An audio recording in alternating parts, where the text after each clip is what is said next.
James, James, Rosenberg, Rosenberg. Perfect, thank you. You may take a seat, please watch your step. Thank you.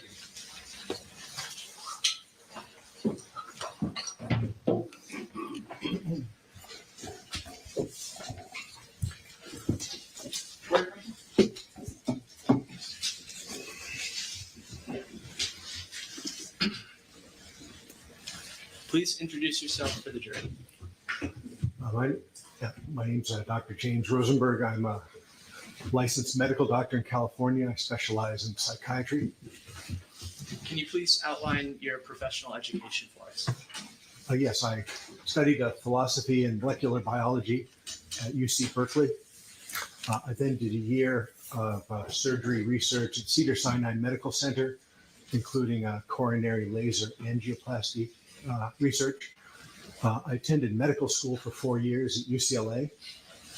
I then did an internship in primarily specialties of surgery and cancer medicine, including neurosurgery and cardiothoracic surgery.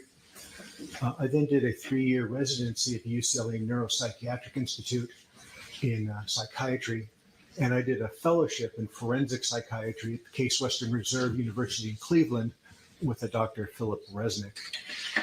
Okay, and what licenses and board certifications do you hold? So my license is to practice medicine in the state of California. I have a lifetime board certification in psychiatry. In 1996, I got my second board certification in forensic psychiatry, a subspecialty of psychiatry involving the legal system. That's every 10 years. I renewed it for another 10 years until 2016. And then due to a very bad experience I had in a criminal case, my wife and I decided I wouldn't renew it again and I would stop doing criminal work. Okay, can you please briefly summarize your professional experience as a psychiatrist? Yes, so after I completed my training and came back to my fellowship, I became assistant director of psychiatry at the West Los Angeles VA Medical Center and ran the Locke Psychiatric Intensive Care Unit at UCLA Teaching Service and was there for a few years. I was a member of the UCLA Medical School faculty for 16 years. After I left the VA, because my forensic consultation practice started to get busy, I always continued to see patients at least one day a week unrelated to any legal matter. Most recently, it was 22 years at a nonprofit community mental health clinic in Van Nuys, providing psychiatric evaluation treatment of homeless and low-income individuals. My forensic psychiatry practice, the first half of my career was primarily criminal cases, approximately 200 murders, mass murder, serial criminals, and other types of major crimes. The second half has been primarily civil litigation matters of brain injuries, catastrophic physical injuries with PTSD claims, and employment-related matters. I've consulted over the years to the United States Attorney in Washington, D.C. on organized crime in the Eastern District of New York, for the Medical Board, the Attorney General, and also for 8 years I was a consultant to the show Law and Order Special Victims Unit. Thank you. Your Honor, I would like to show Exhibit 220 to the witness.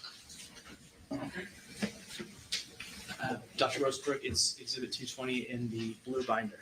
Okay, thank you.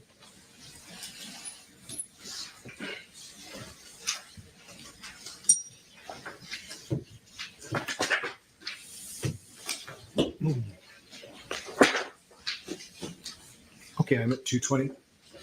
Are you familiar with this document? Yes, this looks like the first page of my resume or curriculum vitae. And can you please flip through it and let me know if that's a true, correct copy of your CV? Yes, this is the most current version, last updated February 2023. Thank you. Your Honor, defendant moves to admit Exhibit 220 in the evidence. I checked it out at this point. Excellent. Okay. Hold on.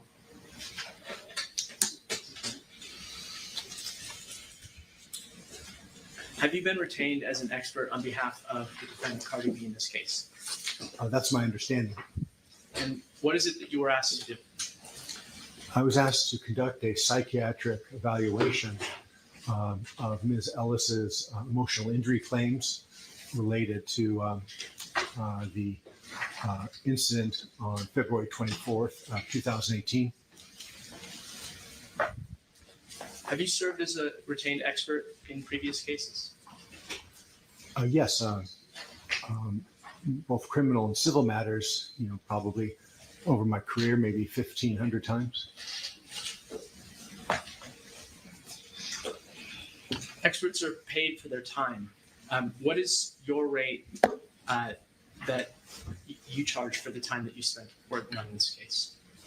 So I charge, my base rate is $550 an hour, which is for reviewing records, my face-to-face examination of Ms. Ellis, scoring the psychological testing, and writing a report. My rate for testimony in deposition, which was taken in this case, or trial like today, is $800 an hour, and there's a 4-hour blocks. Does your fee depend in any way on whether your opinion is favorable to Cardi B? No, that's never been the case. And for example, I've never worked on the lien, which does involve that type of interest from my non-attorney standpoint. Do you recall approximately how long you've been engaged on this matter? I believe it's been since early 2023. Okay, and how much have you charged in this matter over those 2.5 roughly years? Well, for reviewing the records, which I've had to re-review, and additional records, examination, the psych testing, my report, preparing for deposition with plaintiff's counsel, I think I've thus far charged something a little over $30,000. Okay. And I believe you testified that you conducted a psychiatric evaluation of the plaintiff as part of your duties in this case. Is that correct? Yes, so the psychiatric evaluation is, to me, a broader term that consists of the triad of reviewing records, conducting a face-to-face examination, and scoring and utilizing the psychological testing that was administered during that examination. So it's a matter of integrating and correlating and weighing the information from those three sources. And can you please, in just a little more detail, explain what happened during that evaluation in this case? Certainly. So I believe it was in July, maybe around July 21st, 2023. So it took about, I would say, roughly 6 hours. The entire examination was audio recorded. And the first half of the examination was the administration of the psychological testing, where using gold standard psychological tests, I provided them to Ms. Ellis. I was there with her the entire time and made sure she understood the instructions, and then she filled out the answering sheets, circles or bubble and answer sheets as she went along. The second half of the day was the interview, and in accordance with generally accepted principles, whether it's a patient care clinical setting or forensic setting like this, the interview involves a wide variety of background areas in order to establish a baseline, some of these risk and resilience factors for developing a psychiatric disorder. So it includes, for example, a brief developmental history, education growing up, employment, social marital relationships, medications, general medical history, substance use history, if any, whether there are any family history of any psychiatric or medical conditions that are relevant and carry a genetic risk for Ms. Ellis, as well as legal issues like workers' comp claims. So a variety of background areas. And then to establish that baseline in detail, what Ms. Ellis was like, let's say in the month or so before the incident in this case, then a brief discussion of that incident, and then in detail tracing the onset and course of her reported emotional and other symptoms and how that's affected her, in the context of also correlating that with her real life day-to-day function and any health care that she sought out and received. Okay, and based on that examination, did you reach any conclusions with respect to whether the plaintiff suffered a mental or emotional injury as a result of her encounter with Cardi B? Yes, I did reach an opinion, as with all my opinions, I reached an opinion with reasonable medical probability in that regard. Thank you. And what was that opinion? My opinion is that there is no significant evidence that Ms. Ellis sustained an emotional injury at any point in time in this case, from the time of the incident to present, with the understanding that an emotional injury, from my standpoint, consists of the onset of one or more psychiatric diagnoses in accordance with the American Psychiatric Association's guidelines or criteria, or the substantial worsening if there was a pre-existing disorder.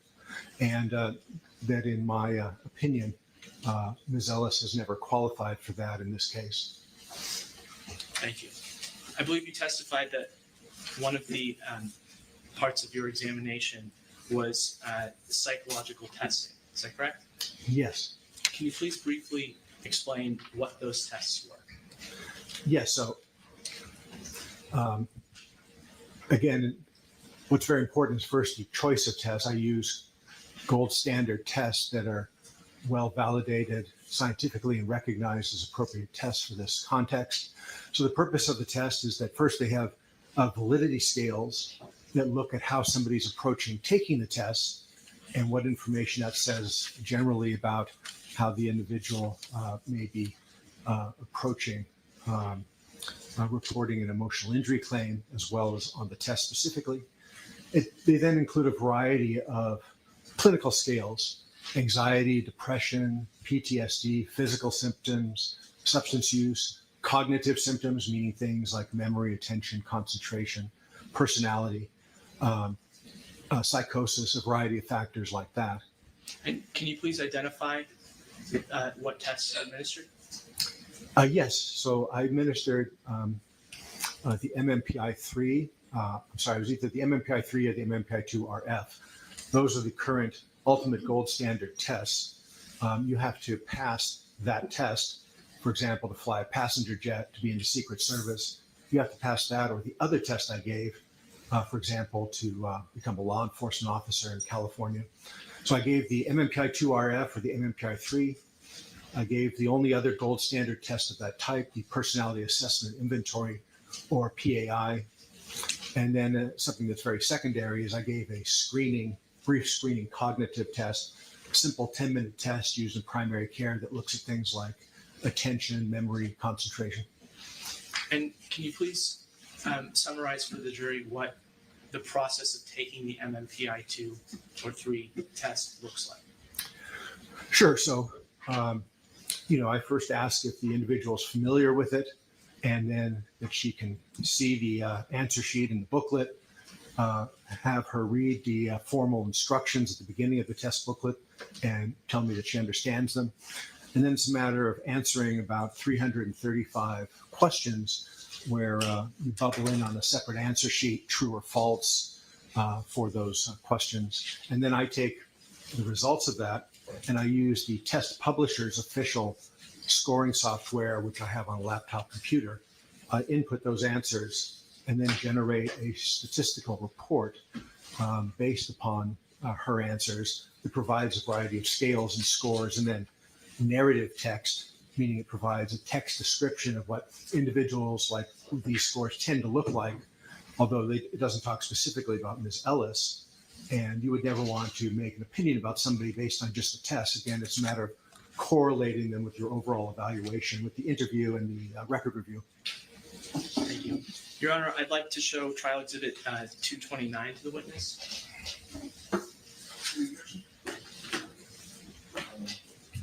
Objection, hearsay.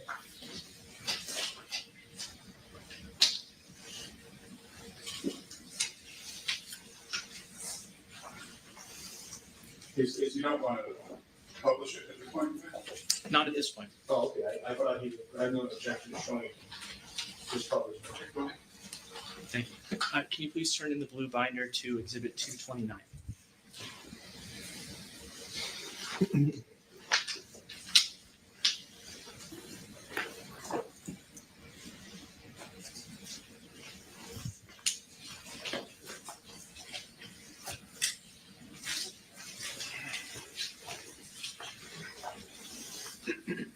Okay, I'm at 229. Thank you. Thank you. Are you familiar with this document? Yes. So this is the report of the MMPI-2 psychological test that I administered to Ms. Ellis on July 21st, 2023, and which I provided along with other documents to opposing counsel before my deposition. And does this document refresh your recollection as to which version of the MMPI-2 test you conducted in Ms. Ellis's case? Yes, I gave the MMPI-2.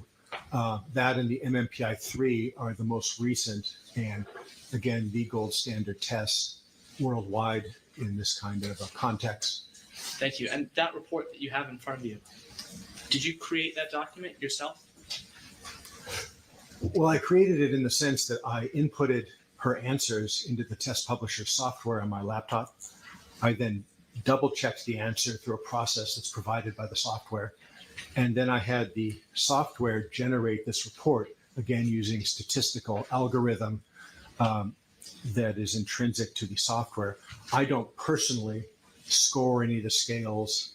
I don't personally write out any of the text interpretation that's in it. My job is then, how do I use that information once it's available in an overall assessment?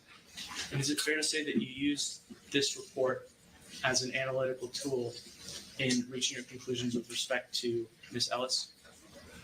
Yes, again, considering all of the information available to me from the records, the exam, the testing, I utilized inductive medical reasoning, a best fit logical reasoning, the same reasoning I would use if I was in an emergency room, if I was a surgeon or I was a radiologist. Do you use this software and the reports that are generated from it regularly in your psychological evaluations? Yes, I've used these tests several hundreds of times. I have the highest user rating qualification from both test publishers. Okay, and do you recall when this particular report was generated? My best recollection is I generated it, shortly after the examination had been completed, but I just apologize, I don't recall a specific date.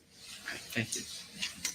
Defendant moves to admit Exhibit 229 into evidence. Section hearsay. Overruled. Your Honor, may I publish page 2 of Exhibit 229? All right.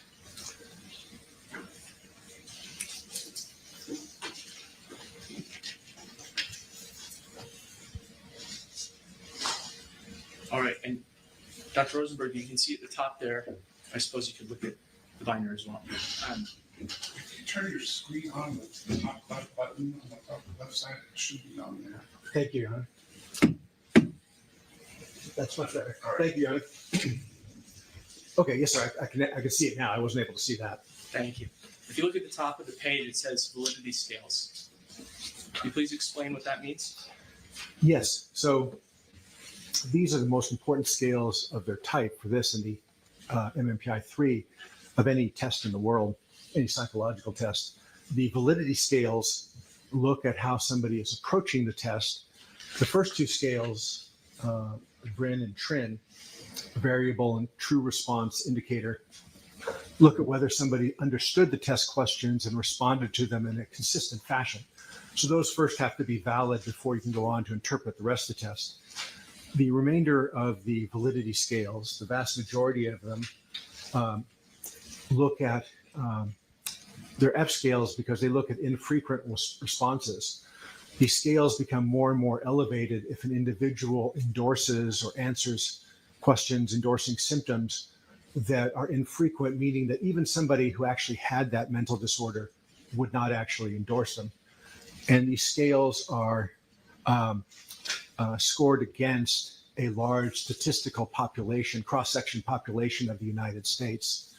And then the last couple scales, the L scale, looks at a different type of potential manipulation, portraying yourself in an overly positive or virtuous light. And then the last one is just a correction to that. Thank you. And what do Ms. Ellis's test results in this case show you? So I'm sorry, specifically with respect to the validity scales. Yeah, so looking at these, it's more fun to do it from memory, but looking at these scales, they demonstrate that when Ms. Ellis took this test, that she generated scale elevations in the range that only reasonably could be interpreted as either severe symptom exaggeration or symptom fabrication. From a psychiatric standpoint, obviously, I'm not giving a factual opinion. So if we look at F, the third one over with a T-score of 83. So these are compared against a normal bell curve of statistical scores where a T-score of 50 is in the middle. And every time you go out 10, you're going out another standard deviation. So at a T-score of 83, the F scale that looks at things like anxiety, depression, PTSD, she generated a score more than 3 standard deviations above the norm. And statistically, only 48 people out of 100,000 would actually generate that score, even if they really had the condition. If we then look at the other scales thereafter, the FS scale, S is for somatic, meaning physical symptoms. The FBS, which is the fake bad scale or symptom validity scale, and the RBS scale, those look at physical health symptoms and they look at cognitive symptoms like attention, concentration, primarily if you're evaluating a brain injury claim. And so on those scales, with the understanding that, as I'll discuss, Ms. Ellis has not sought out any type of, from my review of the Kaiser records in my audio recorded interview, any type of physical health problem whatsoever, and certainly hasn't had a brain injury. These elevations are extraordinarily high. The FBS, or fake bad scale elevation of a T-score of 102, at 5 standard deviations above the norm, only 2 individuals out of 1 billion would actually have that score if he or she had the actual disorder. So these are extremely high. They're far beyond the range of somebody who could just be distressed and is trying to emphasize how distressed she is, or so-called cry for help. These are in the range of elevation that no individual, even with the conditions, would reasonably have at that statistical elevation, putting aside that she doesn't even claim those types of symptoms in the first place. Thank you. What types of symptoms would that be? So for the FS, to have an elevation on F sub S, which is somatic or physical, especially a significant elevation, you would have to have a serious physical health condition. Let's say you have cancer, or you recently had a heart attack, or you're in heart failure, or you have uncontrolled diabetes, things like that. FBS is particularly sensitive to symptom fabrication or exaggeration in individuals who've had traumatic brain injuries. But again, even if you had a severe disabling traumatic brain injury and you were in a rehabilitation facility, your elevation would be maybe a T-score of 70, 75. Again, at 102, where it's 2 people in a billion, no individual who even had a brain injury would reasonably endorse that score.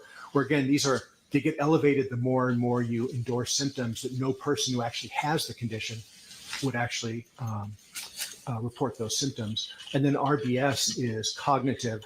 So again, it looks at things like attention, memory, and concentration.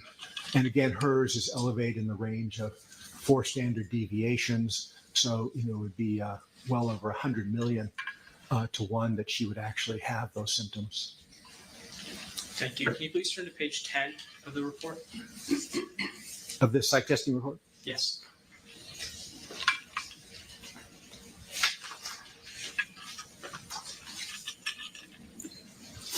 Towards the bottom, you see is written diagnostic considerations. Yes.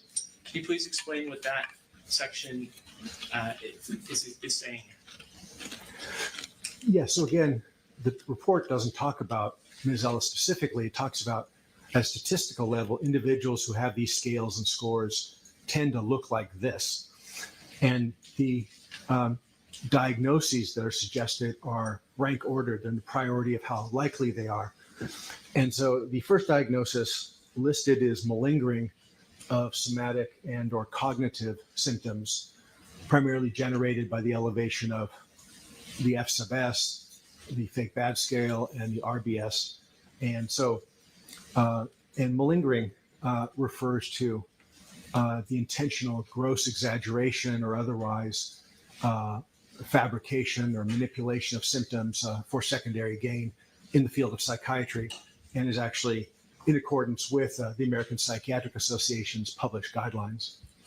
And again, this section of the report, like everything else, this was generated as a result of the test publisher software. Is that correct? Yes, the test publisher software, the statistical scoring, which involves hundreds of thousands of individuals, and then detailed mathematical statistical algorithms that are used to score this test and prepare this report. You testified earlier that there were other psychological tests that you administered. Are the results of those tests similar with respect to symptom exaggeration or fabrication? Well, I'd say yes and no. The other test, the personality assessment inventory, does not have as sensitive of validity scales to detect exaggeration or other manipulation, though it does show some evidence of that. But when we look at the clinical scales on the personality assessment inventory, Ms. Ellis generated such huge elevations for scales like anxiety, physical symptoms, PTSD, depression, again, several deviations above the norm, that make no reasonable sense unless somebody was actually, for example, so ill that she required inpatient psychiatric care on medications, was critically ill or terminally ill with physical health conditions.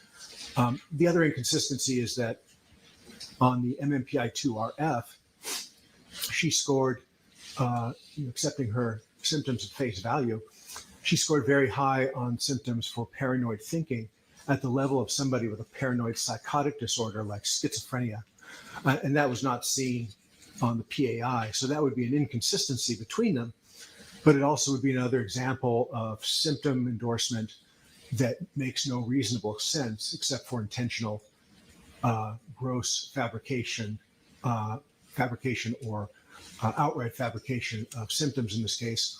At that level of paranoid thinking, again, would be like a uncontrolled schizophrenia requiring acute inpatient care on medication. But by the same token, taking it at face value, it is, from my standpoint, of relevance to the trier of fact in evaluating somebody with that degree of paranoia and suspiciousness, how that individual reacts to or responds in neutral situations, social situations, potential arguments.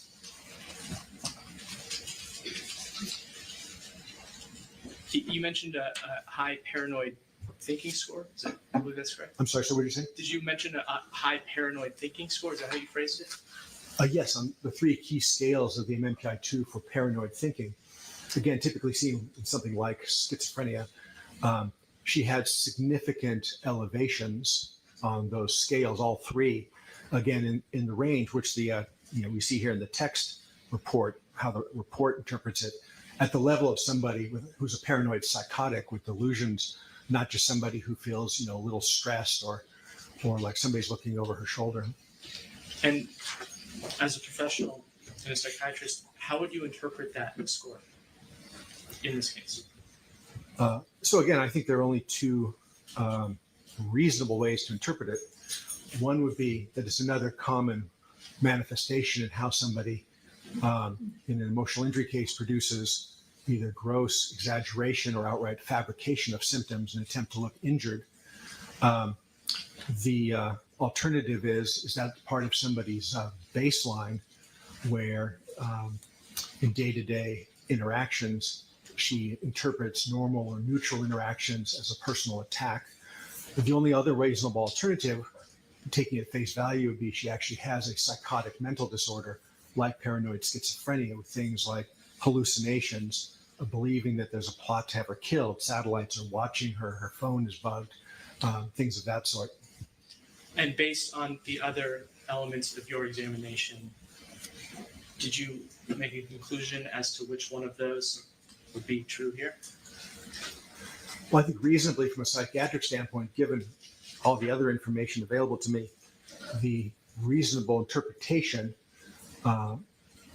is that it's another example of severe symptom manipulation, exaggeration, or fabrication.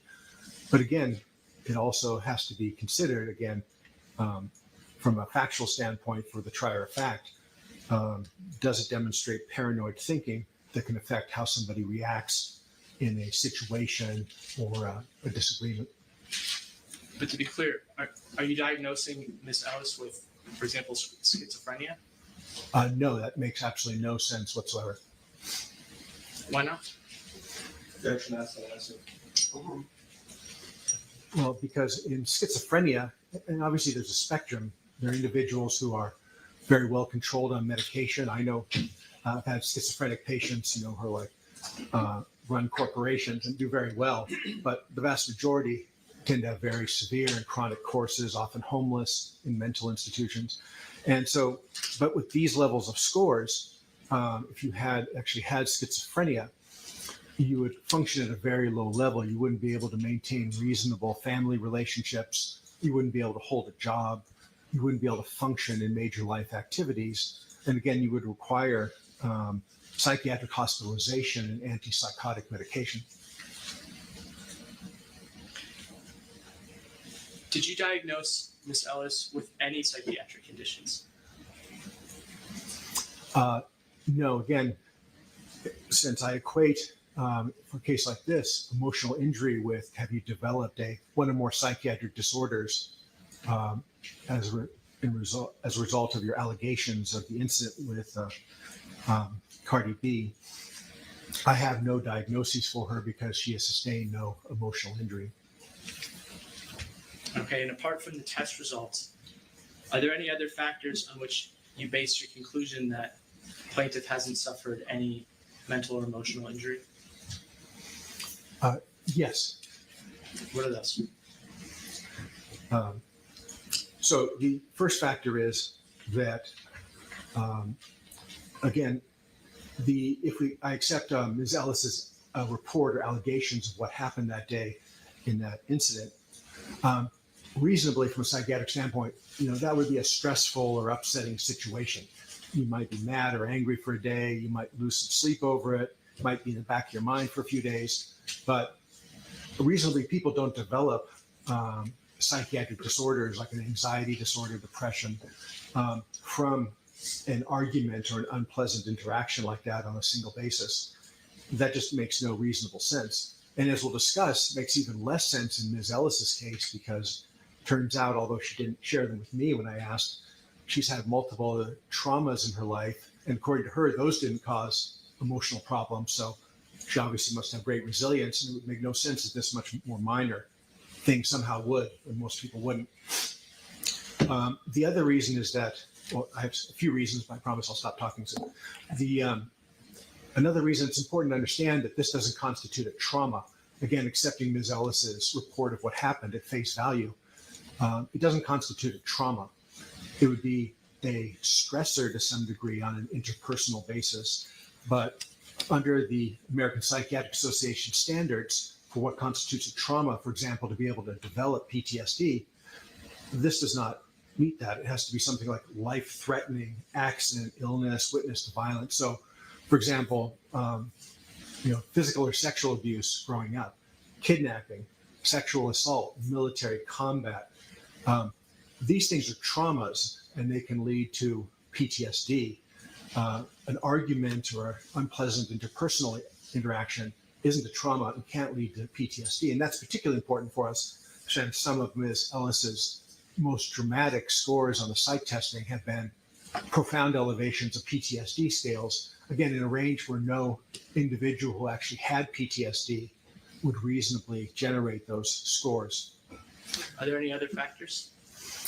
Yes. So another important factor is, again, in accordance with the published generally accepted guidelines of the American Psychiatric Association in our diagnostic manual, whenever there is a psychiatrist or psychologist is doing an evaluation in a legal context where financial gain or some other type of secondary gain is at stake, you always have to consider and rule out the risk of intentional manipulation for financial gain. And in that context, in this case, Ms. Ellis has demonstrated a significant pattern of inconsistencies and other symptom validity issues.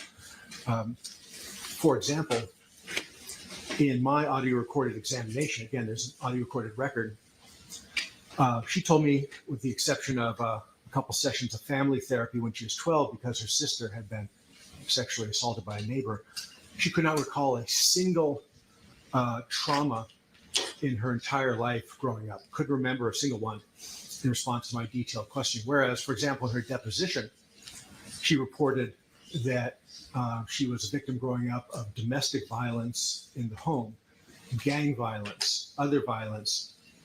Schoolmates were shot and killed. She was physically mugged in high school. Her car was broken into several times. None of those were reported to me. So those represent an important mismatch in a legal case where an individual potentially tries to make everything about the incident that can be compensable in a lawsuit.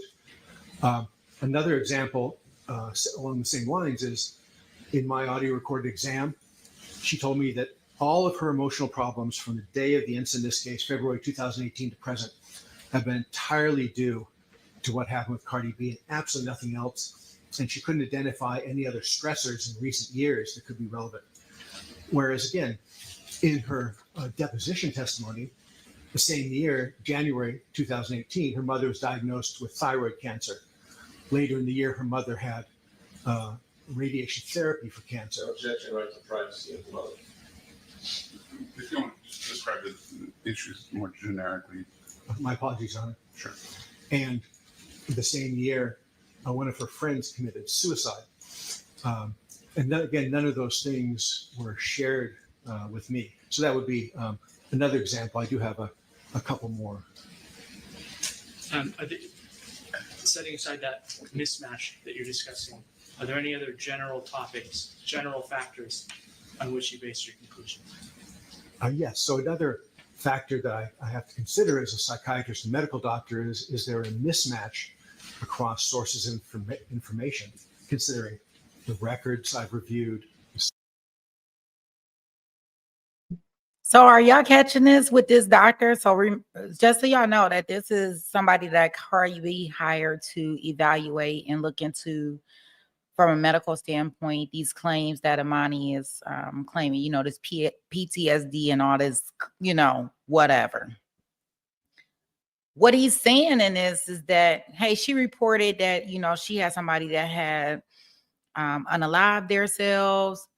She didn't had this trauma with all these different things in her life, but she doesn't mention any of this stuff to me. The only thing that she's saying that traumatized her in her life and why she has PTSD at this point is because her incident with Cardi B. Come on, y'all. All right, come on. Let's listen.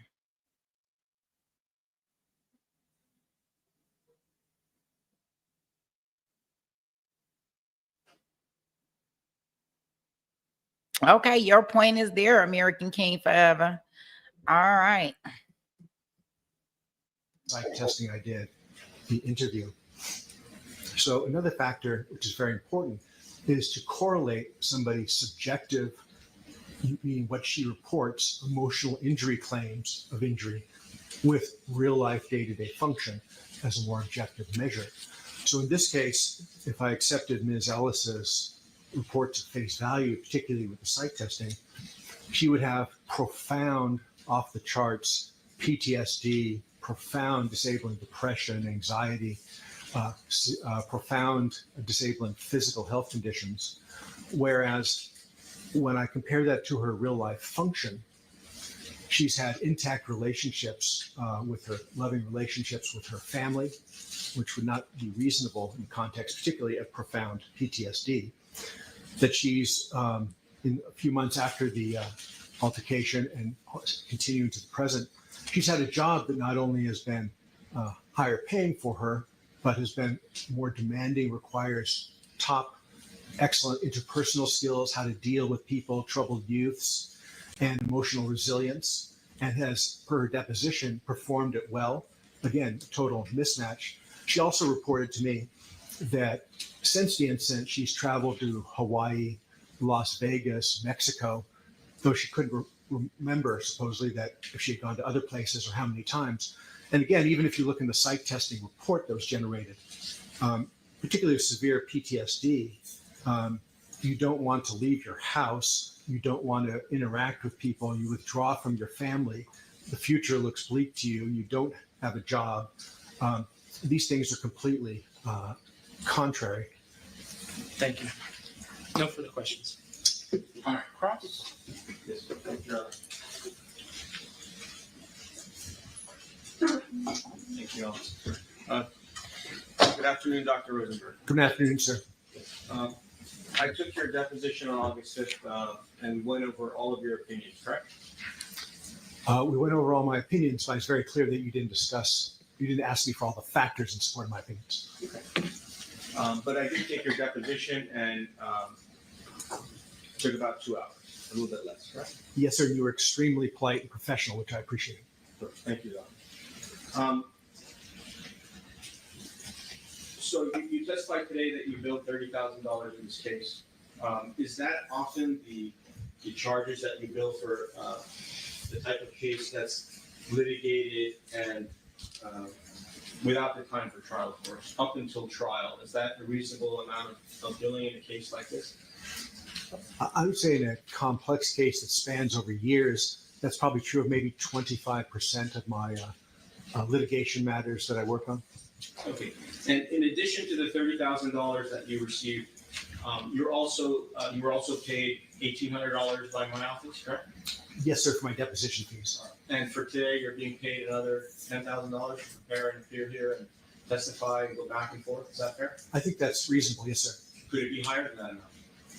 I don't think so. I think that's a reasonable estimate. So my estimate is about $40,000, correct? Yes, sir. I think that's very reasonable. And in the past 29 years, you testified at your deposition, or I can ask you now, isn't it true that in 70 to 80% of cases, you testified on behalf of the defense up until recently, correct? Yes. And there's a well-known lawyer that we all know, no need to mention names, but recently he's been giving you some more work, so your 70 to 80% has gone down to 60%, correct? More work on the plaintiff side. That's correct. And as far as the attorneys, Cardi B had an attorney before Mr. Kossoff and other lawyers.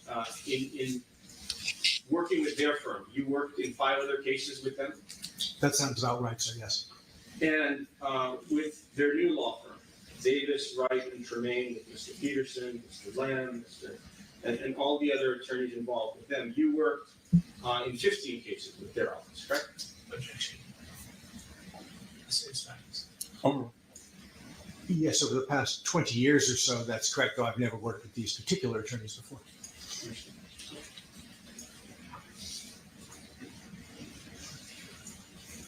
And would you agree that in 90% of cases that you were hired in, you basically remain the expert on the case and you don't withdraw, correct? About 90%. I apologize. I don't recall a case in which I have withdrawn. So are you saying that every single time the defense hires you in a case, you remain the expert in that case without giving them an opinion before you testify? Objection. This states Is that what you're saying, sir? So when you were hired by Cardi B's office, by her lawyers, when were you hired? I believe it was sometime early in 2023. And when you were hired in 2023, did you ask, well, strike that. Did you examine Imani Ellis in 2023, correct? Or was it 2024? Sorry. Sorry, I need to interrupt you, sir. I believe it was July 21st of 2023. Did you ever do any type of examination on Cardi B at any? Given that would be inappropriate since she wasn't the plaintiff with a psychiatric claim, I did not, sir. Right, but she was involved in some type of altercation, correct? Objection. incomplete hypothetical. I don't think it's relevant. It's not relevant whether she has any damages or not. And what is your understanding as to what is the basis of this claim? What is Imani Ellis's claim? Why is she here in court? My understanding is that she felt that she was verbally mistreated by Cardi B, including foul or demeaning language, that Cardi B touched her face with a long fingernail and caused some injury to her face, and that also resulted a month later in Ms. Ellis being fired from her security job. Okay. Do you know, in psychiatry, do you treat patients that deal with assault and battery? In my patient care practice, putting aside legal matters, Yes. What is the subject for being ambiguous as to deal with? Do you, I'll strike that. Have you treated patients for injuries related to assault and battery in your career since 1994 as a psychiatrist? a few hundred times, from very simple to extremely severe injuries. When you say simple, what is an example? What are you saying to us? Yes. So by simple, I don't mean to say it's not important or it's not serious to the person, but I mean, for example, let's say somebody being pushed or a hand on a shoulder in an aggressive way or something like that, all the way up to people who are beaten and kicked on the ground with skull fractures and being hit over the head with clubs and pistol whips, a variety of things, stabbed. And when you treated the various patients, would you treat them more than once? The ones that you're speaking of? Typically, and again, it depends on the setting. As a medical doctor, I used to spend a lot of time in emergency rooms, so there it might be once. But over the course of my career, overwhelmingly, particularly 22 years in a nonprofit clinic in Van Nuys, I would treat them on a repeated basis. Some of them I would treat for many years, although those tended to be individuals with major mental disorders like bipolar or schizophrenia. Okay, and if you could just look at the other binder on your left, please. Pardon me one sec, sir.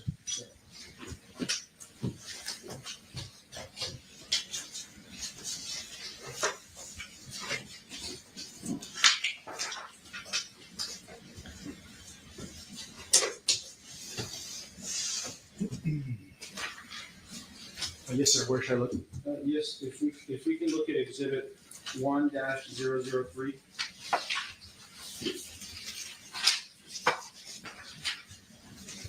I'm there, sir. At the time of your deposition, had you reviewed this page?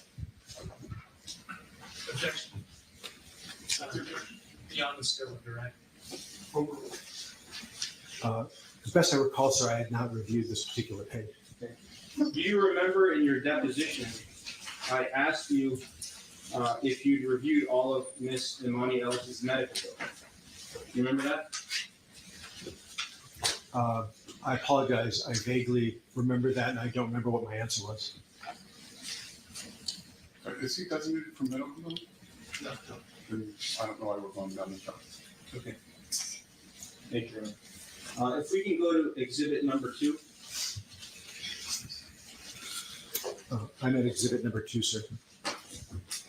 You reviewed the medical records and bills of Dr. McKinsey, correct?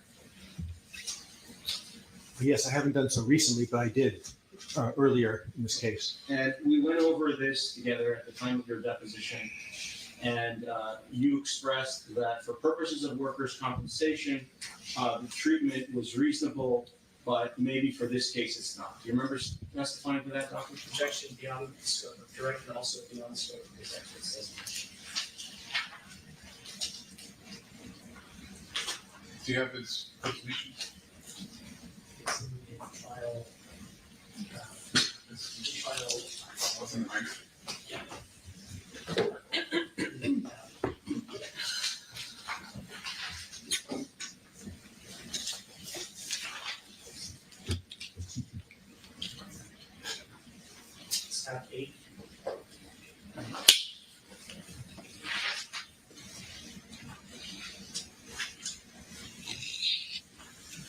The difference.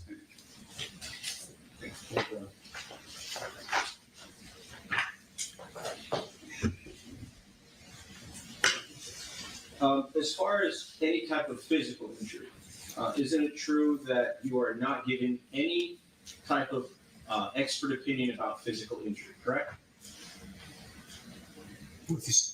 Aside from her inconsistent reports of whether or not she was actually touched on the face by the fingernail, that's correct, sir. I'm not a plastic surgeon. Other than that, I'm not giving any testimony with regard to physical injuries.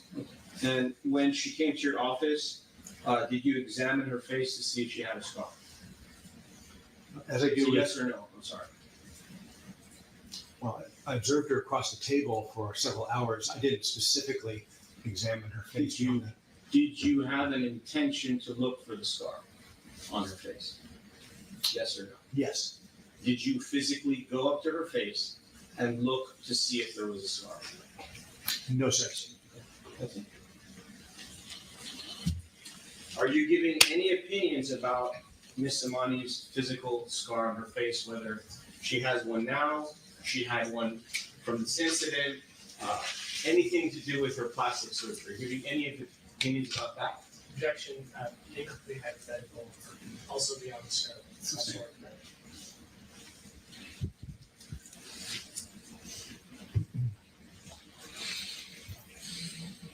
Okay, and in formulating your opinions, did you review Miss Amani Ellis's medical records?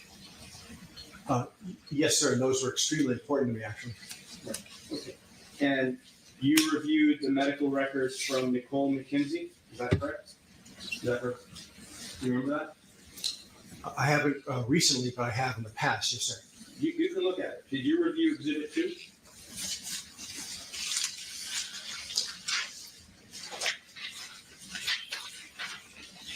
Yes, sometime before my deposition, but I've not looked at them since. And you reviewed Exhibit 3?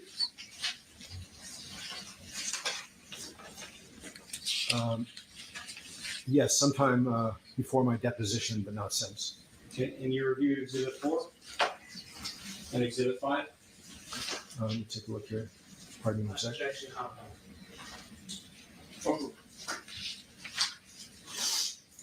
As best I recall, yes, but not recently. And in formulating your opinions, did all of these exhibits assist you in your formulating opinions and coming up with your opinions for us today?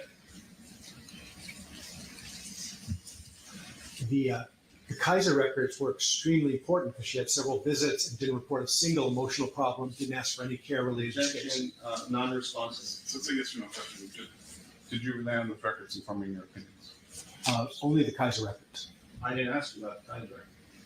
Oh, I'm sorry. You asked me about the Kaiser records earlier. You mean just the ones that I'm looking at in the notebook? I never said the word Kaiser. I'm sorry. I apologize. Oh, I'm sorry. I guess when you said medical records, that's what I was interpreting. Yeah, I'm talking about the medical records from Dr. McKenzie, the psychologist, the medical records from Dr. Avila, a psychologist, the medical records from Dr. Mulliken, a plastic surgeon, and the medical records from Dr. Norman, pain management doctor. Did you review these records?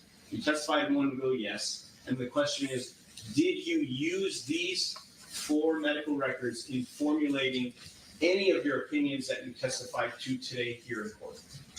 No, sir. Okay, so when you said there was inconsistencies, didn't you mean that, well, strike that. When you said there's inconsistencies, you found those in the medical records that I just asked you about? Isn't that true? Maybe I had previously. I don't recall if that's in my deposition testimony, but I did not consider those in formulating my opinions for today. It was the Kaiser records. Okay, the Kaiser records that you're speaking of, isn't it true that the Kaiser records, any medical treatment that Imani Ellis received at Kaiser, it has nothing to do with this case. It has nothing to do with assault and battery. It's something totally unrelated, correct? Objections, speculation, hearsay. Super problem solved. Sustained. Why did Imani Ellis go to Kaiser Hospital? Objection, speculation. Sustained. Do you know why, from reading the medical records and bills, Do you know why Miss Imani Ellis went to the Kaiser Permanente Hospital? Over. Um, Yes, Your Honor, the answer is yes. Why did she go to Kaiser Permanente Hospital? Over. Well, April 2022 was for an annual history and physical, a comprehensive. November 2022, comprehensive history and physical. April 2023 with the PA was for reported hand pain. Everything that you just told us right now about Kaiser Permanente Hospital, as a medical doctor, and in reviewing all these records that you testified you read, wouldn't you agree that those medical treatments have nothing to do with this incident? Agreed? Yes or no? Objection, very ambiguous. Over. I disagree, they're extremely important. I didn't ask you if they're important. I agree they're important. Going to a hospital is important. My question is, if the medical treatment that was received at Kaiser Permanente Hospital, if it has any relation to medical treatment received by Imani Ellis related to this incident that occurred on February 24th, 2018. Was it? For my purposes, yes. Okay. So are you telling us that Miss Imani Ellis went to the hospital in 2022 and 2023 because of injuries related to this incident? Is that what you're testifying to, Doctor? No.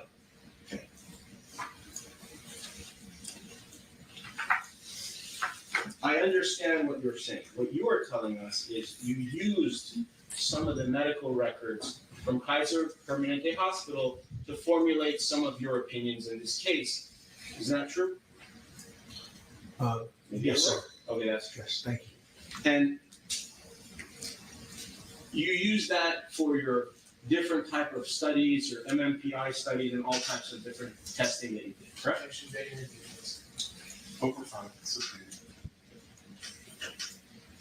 But just so we're clear, the actual treatment didn't have to do with assault and battery or a physical injury. Is that correct? Objection, very ambiguous. This has been asked and answered several times.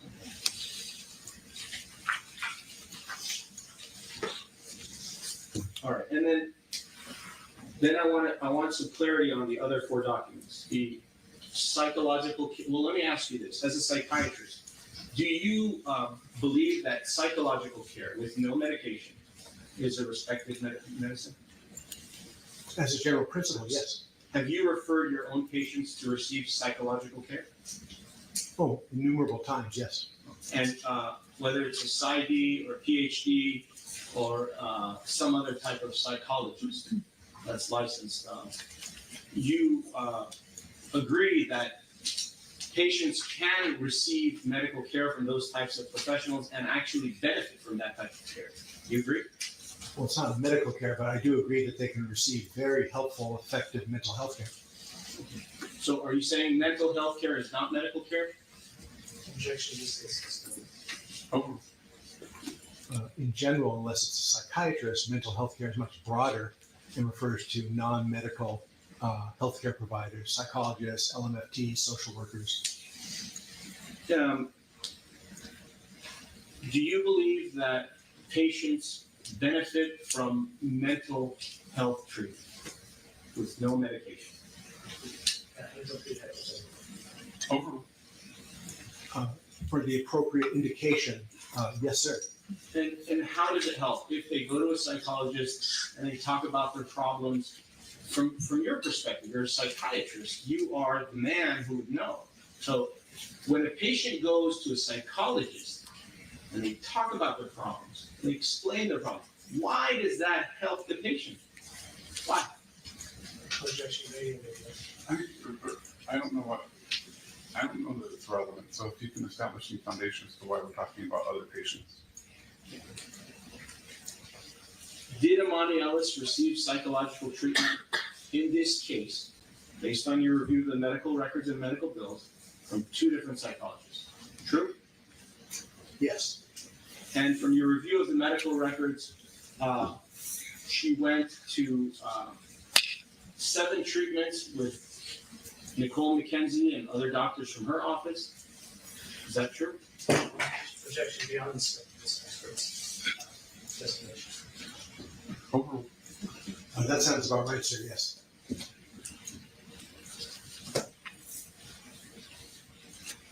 And she went to Dr. Avila, another psychologist. She went to his office and got treatment from other providers that were under him for a total of 12 treatments, correct?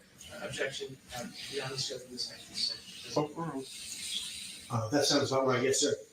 And those two psychologists, setting aside this case, is there any reason why you as a professional would not refer a patient to these two psychologists? Objection. I withdraw the question. If we were to talk about, do you remember at the time of your deposition, you said to me that you testified under oath that you worked alongside Dr. Mulliken in cases before? True? About 10 times? Objection states this. Overruled. Well, when you say alongside, I've been on the same side and on the opposite side in several legal cases, not like next to him in surgery. I understand. But you worked alongside him, meaning you've worked on the same cases in about 10 different times, correct? That was your testimony. Yes, I don't know if it's 10 on the same side or 10 in total on both sides, but happy to accept whatever you say. Right. And you're affiliated with UCLA?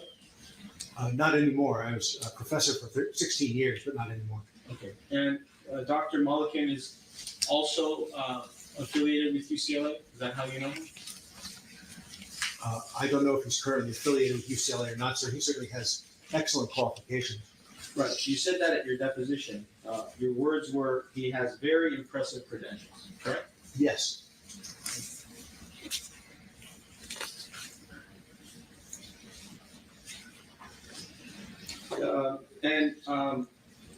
Do you know Dr. Mulliken to be a clinical associate professor at UCLA? Objection. Speculation. Beyond this expert's designation. At your deposition, you stated that you cannot say that the diagnosis was malingering. Do you remember testifying to that? Yes. And what does that mean? What does malingering mean? Well, yeah, sure. I'm sorry. I didn't know if you meant that or what I meant by saying I couldn't diagnose it. Why don't we start with what does malingering mean? So malingering is an official diagnosis of the American Psychiatric Association. It's not a disorder, but it's a diagnosis, which refers to a pattern of intentional exaggeration, fabrication, or other manipulation in a legal context for secondary gain. For example, in a criminal case, it could be trying to appear psychotic to avoid criminal punishment. In litigation like this, typically for monetary gain. And you testified at the deposition that you could not say that the diagnosis was malingering. Do you remember saying that? Ms. Ellis, absolutely, I did say that, sir. Do you remember meeting Miss Ellis? Do you remember the encounter? Yes. Do you remember telling Miss Ellis that you were sorry about what she went through? Did you tell her that? Yes, based upon her description, I told her I was sorry what she had been through, and it was a pleasure to meet her. And the testing that you did was in 2023, 5 years later? Yes, sir. Would it have been beneficial to have done your testing and interview and all the different things shortly after this incident? I think that would have been beneficial as well, but also doing it again later is also equally beneficial. Okay. And do you remember I asked you about discovery? If you had reviewed any discovery and you said you had not. Fair? Yes, sir. Okay. And you actually asked that the defense provide you with the discovery so you could review it and that you would then give us additional opinions. You remember testifying to that in your deposition? Objection. This is Overruled. I don't recall, but I know I said that if I received additional information of any type, I'd happily review it, consider it, and it could modify my opinions. Have you received those discovery responses? No, sir. Do you remember also testifying at your deposition that it would be beneficial to your opinions to see Imani Ellis a second time? Do you remember testifying to that? Yes, And that if you saw her a second time, that it could further modify your opinions in this case, correct? Objection to this testimony. Over. potentially, yes, sir. And between 2018 and 2023, before you saw Imani Ellis, between that 5-year time span, her psychological or psychiatric condition could have changed, correct? She could have got better. She could have recovered, right? True? I'm sorry, between 18 and 23? Yes. That's certainly a possibility. Okay. And when she saw Dr. McKenzie for 7 visits and other doctors that work in Dr. McKenzie's office, those 7 visits, you said that psychological care helps. Maybe it helped her. Objection calls respect to. Possible, correct? Sustained. Do you believe that Miss Imani Ellis benefited from the psychological care she received from Dr. McKenzie? Objection. Yes or no? Calls for speculation. Sustained. And she also received, from your review of the medical records, 12 visits from Dr. Avila's office and staff, correct? You testified to that. So would you agree that 7 plus 12 is 19 visits of psychological care? True? Yes, I feel very confident in that, yes. Okay. Appreciate that. When you refer your patients out for psychological treatment, do you usually give a limit on the course of care, or maybe 5 visits, 10 visits, 12 visits, or you just refer them out to psychological providers? I'm usually quite precise, but it also depends on the type of psychological care or psychotherapy. Some are time limited on purpose. Others could go on over the course of somebody's lifetime. All right, so why don't we focus on what is opinion time? Yes, Your Honor. Thank you.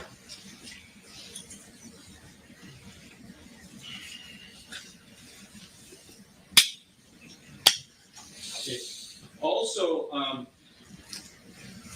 we talked about the distinction in your deposition between factual opinion and psychiatric opinion. And you said that you cannot say what did or did not occur in the incident. Do you remember testifying to that? Yes, So basically what that means, just to break it down, is you don't know how this incident occurred. Is that fair? outside of a psychiatric context, that's correct. Actually, it's none of my business to determine what happened. Okay. And isn't it true that you don't know if Miss Imani Ellis was assaulted and battered by Cardi B? You just don't know, correct? Factually, that's correct, sir. And you also don't know if Imani Ellis was cut on her face by Cardi B. You don't know that, correct? Objection beyond the scope of this evidence. Sustained.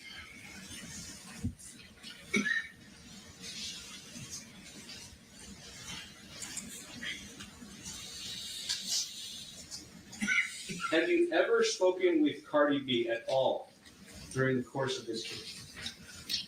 No, sir. I've never spoken to her or had any other type of communication with her. Would it have been beneficial for you to hear Cardi B's version of what happened in this case? Would that help you in your expert opinion?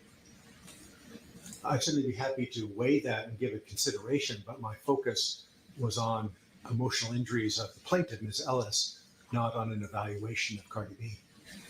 Understood, but would it have been beneficial to at least hear her version of what occurred in the case? Would that help you? Objections. I withdraw the question. Thank you, Doctor. No further questions. It's a privilege to see you again, sir. Thank you, Doctor. Thank you. All right, redirect. Just a few questions.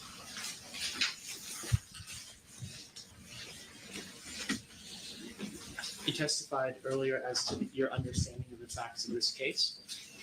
Could you please explain what sources that's based on? I'm sorry, I'm having trouble hearing you. I'm sir. sorry. You testified earlier as to your understanding of the facts of this case. Could you please explain what sources your understanding is based on? Yes, so it's based upon my review of Ms. Ellis's deposition, the available medical and mental health records I've reviewed, again, the understanding several of them I haven't reviewed recently. It's also based upon my a detailed audio recorded several-hour interview with Ms. Ellis. And again, in the course of doing my interview, I accept hypothetically at face value that what she's telling me is correct. And then later I form my opinions, which may include opinions regarding symptom validity. But it's not my role to make a factual determination.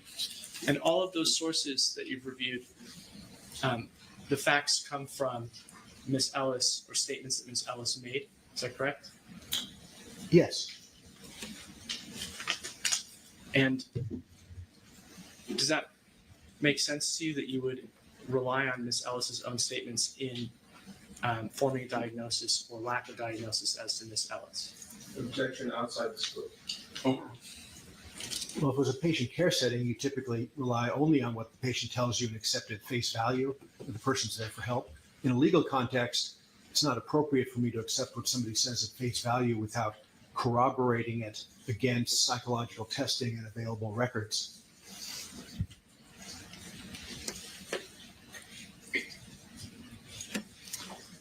You testified that you did not formally diagnose Ms. Ellis with malingering. What does a formal diagnosis of malingering require, and why did you not? Scratch that. Why did you not diagnose Ms. Ellis with malingering? Because although Ms. Ellis meets the fundamental criteria from a psychiatric standpoint of gross symptom exaggeration or outright fabrication and a pattern of inconsistencies across information, she's had so many traumas in her life, both growing up and other losses and traumas around 2018, that I can't rule out that she has some sort of emotional problems at a mild level, but they just wouldn't be related to this case.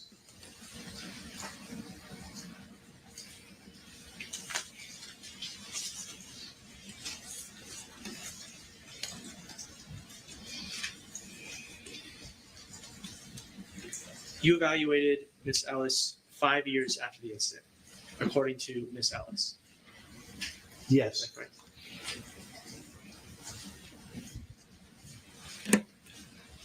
In your professional opinion, what is the likelihood that Ms. Ellis would not present with any emotional or psychological injuries up to that date that would be related to the incident, but then after this date would suddenly develop emotional or psychological injuries related to that incident? Objection, vague and ambiguous, unintelligible. Now, I'm sorry, Your Honor, I didn't hear it. Over. It makes no reasonable sense, and there's no significant likelihood that that would be the case from a medical standpoint. Again, the incident itself, taken at face value, constitutes a situational stressor, a stressful interpersonal interaction. It certainly does not constitute a trauma, as I've discussed.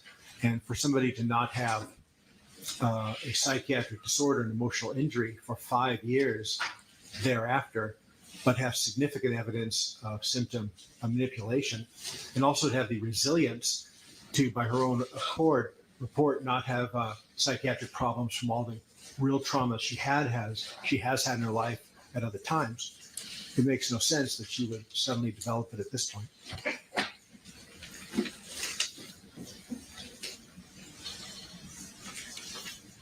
Thank you. Give me just a minute.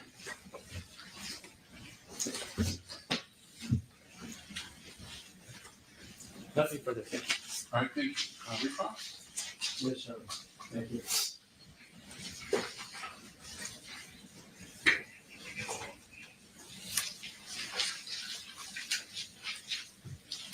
Yeah, her doctor said first thing. No. He's some story. He's some whole bunch of stories. Never got sick. All these other things that you brought up, where did you obtain that information? It's actually very ambiguous. Over. And it's also outside the scope. I've found it. Sustained. Did you see any other psychological records or bills related to Imani Ellis prior to this incident? Outside the scope. Assisting.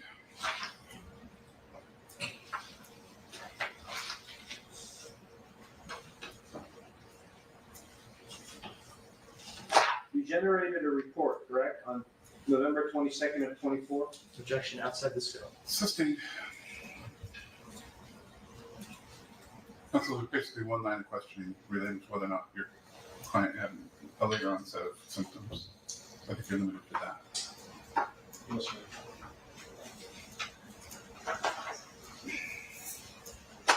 When you said, when counsel just asked you some questions about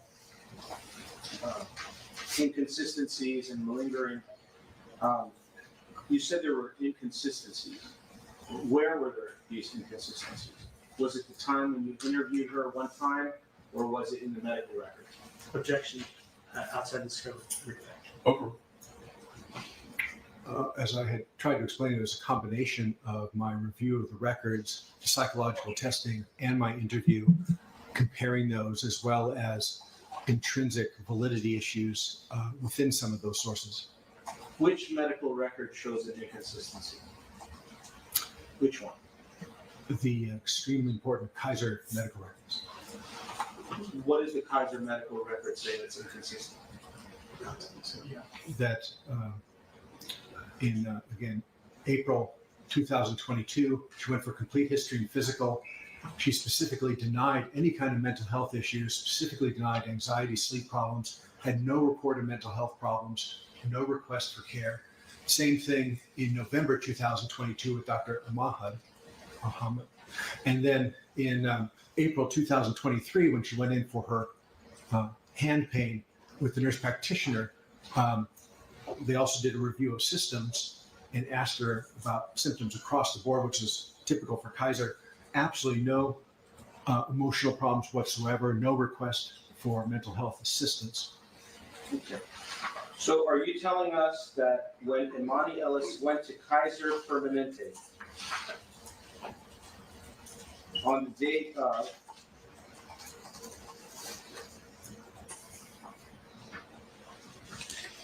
November 29, 22, respectfully, when she went there for vaginal discharge, she should have told that doctor that she had psychological issues. Is that what you're saying, doctor? Objection beyond. Yes or no? Over. It was a different entry. I'm not talking That's about not that what entry. I'm asking, doctor. Again, should I repeat what I said, or can you just I don't answer think the he said question? he based his opinion on that record, counsel. You reviewed this record, Kaiser Permanente, correct? You reviewed it. You just testified about it. 161 pages of records. And you said that these records show inconsistencies. And now my question is, are you telling me that my client went to Kaiser Permanente for vaginal discharge on November 29th of 22, and at that visit, she's supposed to tell the doctor that she has psychological problems? Is that your testimony, doctor? Objection argumentative. Assisting. Are you telling us that every time someone sees a doctor, medical doctor for a cough, sees a dentist for their broken tooth, sees a podiatrist for the broken toe, they have to each time tell the doctor, I have an emotional injury, I have a psychological injury to that medical doctor? Is that what you mean? Objection argumentative. Assisting. What do you mean by inconsistencies in the Kaiser records? Tell us in your own words. Well, I just mentioned this example, 3 key entries where she went. 2 of them were for history and physical, like general checkups, where everything was covered. Show me in the book. Show me in the book, blue book. Okay, why don't you let him finish the answer before you ask him the next question? Yes, sir. So, Were you done, doctor? no, Your Honor, thank you. So again, one was April 2022, Dr. King. The next was November 2022, Dr. Ahmed. The next was nurse practitioner Leon, April 2023, where these are records where, for Kaiser electronic medical records, they asked about other types of conditions, and there were no complaints at all from her that she had a mental health problem or was asking for any kind of care, despite these profound elevations on her psych testing. And in that first one with Dr. King, April 2022, she actually specifically denied problems with insomnia or anxiety, which covers a significant aspect of her symptoms. Doctor, my request is you show me these 161 pages where it says what you're saying so that I can confirm so myself. It's in front of you in the blue book under Exhibit 212. You're more than welcome to look at it and show it so that we know the truth. Objection, Your Honor. I withdraw the question. Let's go to another issue, Doctor. So if the plaintiff's emotional injury ended before she went to Kaiser, would you agree that there would be no inconsistency because the psychological injury ended prior to that medical visit? Do you agree with that? Objection, speculation outside of the scope of the hearing. It makes no reasonable sense. It's not possible. Why is it not possible? Why can't she recover? She could have recovered before she went to the Kaiser. She could have recovered, couldn't she? Which question would you like me to answer? Could Miss Imani Ellis have recovered in 2021 or 2022 before she went to Kaiser Hospital? Is that possible? Yes or no? Objection, incomplete hypothetical. Overruled. Taking her symptoms at face value, it's not possible and it's contradictory. So if in her mind, in her brain, she felt that she recovered after seeing these psychologists, why would she tell Kaiser that she has a psychological problem if she recovered? I'm sorry, counsel. So she does an exam with him in 23? No, Your Honor. When did she see him? Yes, that is correct. Okay, and you're saying that she recovered prior to that, but then had the onset of symptoms when she's with him? My question is if the plaintiff recovered in 2022, before she went to Kaiser Permanente Hospital, if she had recovered, would there be any reason to tell Kaiser she has an emotional injury? Yes or no? It makes no sense. I understand, but if it was Okay. true. All right, I think we're done here. Do you have anything else? In 2023, when Miss Imani Ellis saw you, did she tell you she was still experiencing emotional injuries from this incident? Yes, in both the interview and particularly the testing.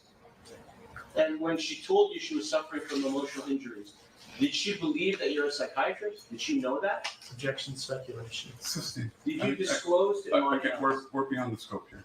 Why don't you focus on what was in the redirect? You said there were some inconsistencies in the Kaiser records. Isn't it true that when Imani Ellis went to Kaiser Permanente Hospital, she went there for reasons other than psychological reasons? Objection, asking what's in. Sustained. In fact, aside from, I withdraw that question. The first doctor you said, Dr. King, that she saw, Dr. King, right? Wasn't the first doctor she saw, but it was first of my 3 examples. That was April 2022, sir. When she saw Dr. King, where did she see Dr. King from? Objection.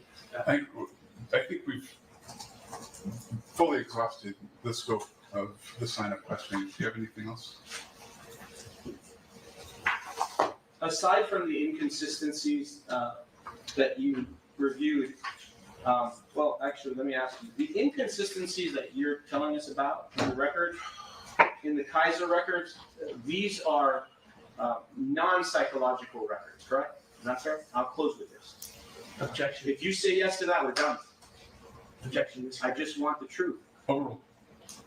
Yes, sir. No further questions. All right, any questions from the jury?